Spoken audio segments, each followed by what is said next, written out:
মূর্খ উপদেষ্টা বাংলাদেশের ইতিহাসে কেউ কোনোদিন দেখে না।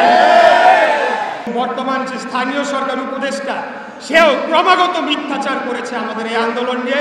সে বারে বারে বলেছে এখানে আইনি জটিলতা রয়েছে, এখানে সাবজুডিস ম্যাটার রয়েছে এবং অন্যান্য কথা বলেছে।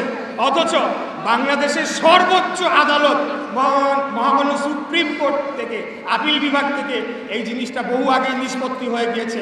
তারপরেও যদি সে বলে যে এখানে আইনি জটিলতা রয়েছে, তাহলে আমি বলবো যে এই ধরনের মূর্খ উপদেষ্টা বাংলাদেশের ইতিহাসে কেউ কোনোদিন দেখে না। আপনারা জানেন যে আমি একটু স্পেসিফিক্যালি ক্যাটাগরিক্যালি বলতে চাই এবং আমার বিশেষ করে সাংবাদিক ভাইদের উদ্দেশ্য করে বলতে চাই এবং এখানে সকলে যারা উপস্থিত রয়েছেন, এই কথাগুলো জনগণের জানা দরকার, মানুষের জানা দরকার। আপনারা অন্য সকল কিছুর পাশাপাশি এই বক্তব্যটাও আপনারা দয়া করে প্রচার করবেন। একটা আন্দোলন যখন হয়, আন্দোলন মানেই হলো সেখানে সমস্ত কিছু বন্ধ করে দাবি দেওয়ার জন্য অবস্থান করা।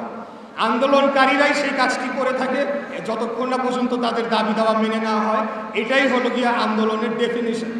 কিন্তু আপনারা লক্ষ্য করবেন, আমরা যেদিন থেকে আন্দোলন শুরু করেছি, আমরা 1 সেকেন্ডের জন্য ঢাকা দক্ষিণ সিটি কর্পোরেশনের কোনো একটি জরুরি সেবা 1 সেকেন্ডের জন্য বন্ধ করা হয় নাই। উপরন্তু আমরাই নিশ্চিত করেছি যাতে এই সেবাগুলো চালু থাকে, এই সেবাগুলো যাতে জনগণের দুর্ভোগের সৃষ্টি না হয়।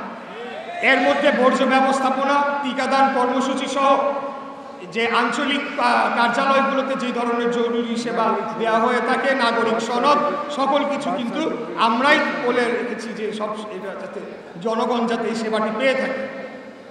এরপরে যখন আমরা আমাদের আন্দোলন নিয়ে রাজপথে অবস্থান করলাম, তখনও কিন্তু আমাদেরকে একটা মিথ্যা আশ্বাস দেওয়া হয়েছিল যে এই সরকার এই বিষয়টি সুরাহা করবে এবং এই ধরনের একটা আশ্বাস দিয়ে আমাদের সাথে প্রতারণা করে, আপনাদের সাথে যারা আন্দোলন করেছেন দীর্ঘদিন যাবত আপনাদের সাথে প্রতারণা করে। আমরা তখন বলি যে ঠিক আছে, আমরা জনদুর্ভোগের কথা চিন্তা করে আমরা রাজপথ ছেড়ে দিয়ে চলে আসি এবং আমরা আশা করেছিলাম যে সরকার হয়তো একটা যৌক্তিক সমাধানের দিকে এই আন্দোলনটাকে নিয়ে যাবে এবং এটার একটা যৌক্তিক পরিণতি তারা ঘটাবে। কিন্তু আমরা দেখেছি যে তারা আসলে মিথ্যা কথা বলে আমাদের এই আন্দোলনটাকে রাজপথ থেকে সরিয়ে আনার জন্য তখন এই কাজটি করেছে, কিন্তু পরবর্তীতে তারা কোনো ধরনের পদক্ষেপ নেয়নি।